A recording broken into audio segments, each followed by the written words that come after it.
ప్రభు ఉద్దేశం ఏంటంటే నీ పిల్లలు నీ బంధువులు 25 పైసలు ఉంటే అక్కడ కూడా దేవుడు కట్టమంటాడు. నిన్ను నీవు ప్రేమించుకునేది ఉందే, నిన్ను నువ్వు ప్రేమించుకునేది అక్కడ కూడా దేవుడు కట్టమంటాడు. అలాగే డబ్బు లేదా సౌకర్యాలు అలాంటివి ఉన్నాయి, అక్కడ కూడా దేవుడు కట్టమంటాడు. ఈ 75 పైసలు కూడా నన్ను పెట్టు. నీ పిల్లల్ని మంచిగా చూసుకుంటా, నిన్ను మంచిగా చూసుకుంటా, దీర్ఘాయుష్ వచ్చేటట్టు చూస్తా, నీ పిల్లల తరాలని దీవిస్తా.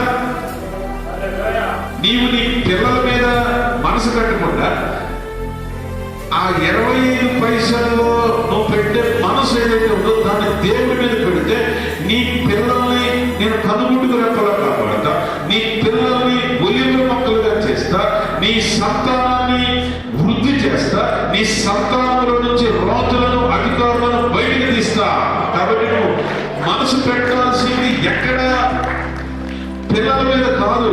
ఆ పిల్లల్ని రక్షించి, ఆ పిల్లల్ని విలువగా చేసి, ఆ పిల్లల్ని కనపరిచి, ఆ పిల్లలు తరతరాలుగా వృద్ధి పొందేటట్లుగా ఆశీర్వదించే దేవుడి మీద నువ్వు మనసు పెట్టాలి. నీ శరీరం మీద నువ్వు మనసు పెట్టడం కాదు.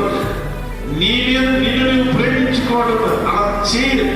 నీవు ఆ విషయంలో కూడా ప్రభు మీద మనసు పెడితే నీ శరీరానికి కావలసిన స్వస్థత నా గాయం నుంచి నీకు ఇస్తాను.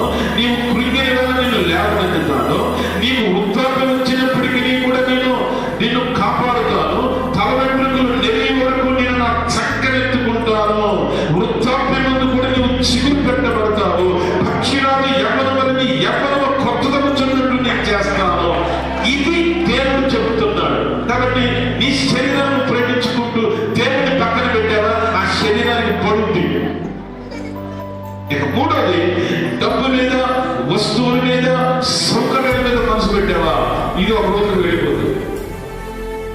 అక్కడ కూడా ఆ డబ్బు మీద, సౌకర్యాల మీద, వస్తువుల మీద, ఇంటి మీద, భూమి మీద, ఇలాంటి దాని మీద నువ్వు మనసు పెట్టకుండా ప్రభువు మీద కనుక మనసు పెడితే నిన్ను అనేక జనులకు ఆశీర్వాదకరంగా చేస్తాను.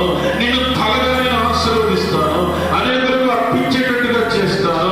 అనేకులకు ఆహారం పెట్టేటట్టుగా నేను చేస్తాను. నువ్వు పైవాడిగా ఉంటావు కానీ క్రిందవాడిగా ఉండవు. అలాగా ఆయన చేస్తాడు. హల్లెలూయా. ఈ విషయంలో మనకు బైబిల్లో ఎవరైనా కనపడ్డారంటే అబ్రహాము గారు కనిపిస్తాడు. అబ్రహాము